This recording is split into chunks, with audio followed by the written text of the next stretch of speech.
সুন্দর পৃথিবী বানাইলাম, আমি আল্লাহ রাব্বুল আলামিন, আমি আল্লাহ ফেরেশতাদেরকে বানাইলাম, আমি আল্লাহ রাব্বুল আলামিন সব কিছু বানাইলাম, আমি আল্লাহ বানানোর পর আমি ফেরেশতাদেরকে আমি শ্রেষ্ঠ বলি না, আমি আল্লাহ চন্দ্রকে শ্রেষ্ঠ বলি না, আমি আসমানকে শ্রেষ্ঠ বলি না, আমি সাত আসমানকে শ্রেষ্ঠ বলি না, আমি আল্লাহ জমিনকে শ্রেষ্ঠ বলি না, আমি আল্লাহ রাব্বুল আলামিন সবচেয়ে শ্রেষ্ঠ বলিলাম।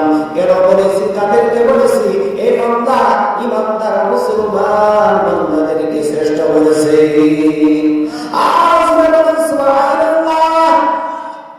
وفضلناهم على كثير ممن خلقنا تفضيلا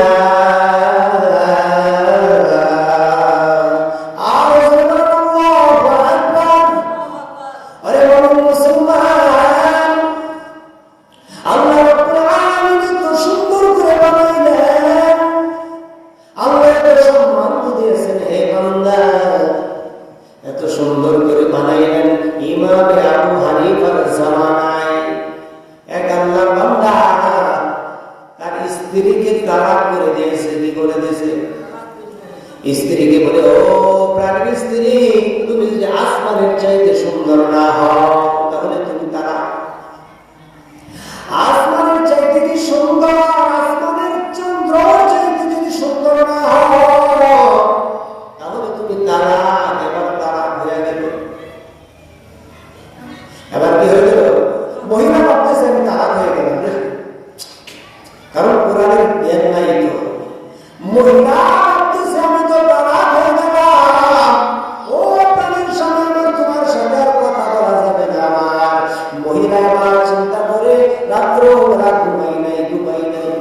সকাল যখন হয় ইমাম সাহেবের কাছে যায়, ইমাম সাহেবকে গিয়ে বলে, ও ইমাম সাহেব, আমার স্বামী বলেছে আমি যদি চন্দ্রের চাইতে সুন্দর না হয়, আসমানের চাঁদের চাইতে যদি সুন্দর না হয় তাহলে আমি তালাক, তাহলে তো আমি তালাক হয়ে গেলাম। তখন ইমাম সাহেব বলতেছে, আরে বেটা, আরে বেটি, তুমি তালাক হওনি এখনো, তবে তুমি আরেকজন হুজুর আছে মাদ্রাসার হুজুর, তার কাছে যাও।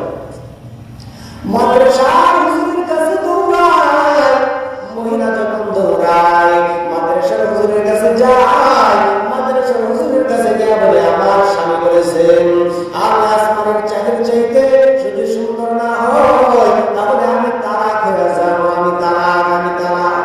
তাহলে তো আমি তালাক হয়ে গেলাম, কেন কিনা মাসলা বলেন, মাসলা বলেন। বলে ঠিক আছে, আমি বলতেছি, মাসলা বলতেছি। খুঁজে এসে মাসলা বের করতে পারে নাই, বলে তালাক হয়ে গেছে। মহিলার মাথা গরম হয়ে গেছে, মহিলা বলতেছে কি ব্যাপার? মহিলা পাগলের মতো পরামর্শ চায়, পরামর্শ চাইয়া হুজুরকে বলে, হুজুর গো, আমি আরো বড় হুজুরের কাছে আমি চাই, পরামর্শ চাই, বড় হুজুরের কাছে আমি এই কথাটা তালাক হইলাম কিনা সেটা আমি তাদের কাছে জানবো। এবার মহিলা পরামর্শ নেই, পরামর্শ নিয়ে মহিলা দৌড়ায় ইমাম আবু হানিফা রাহমাতুল্লাহ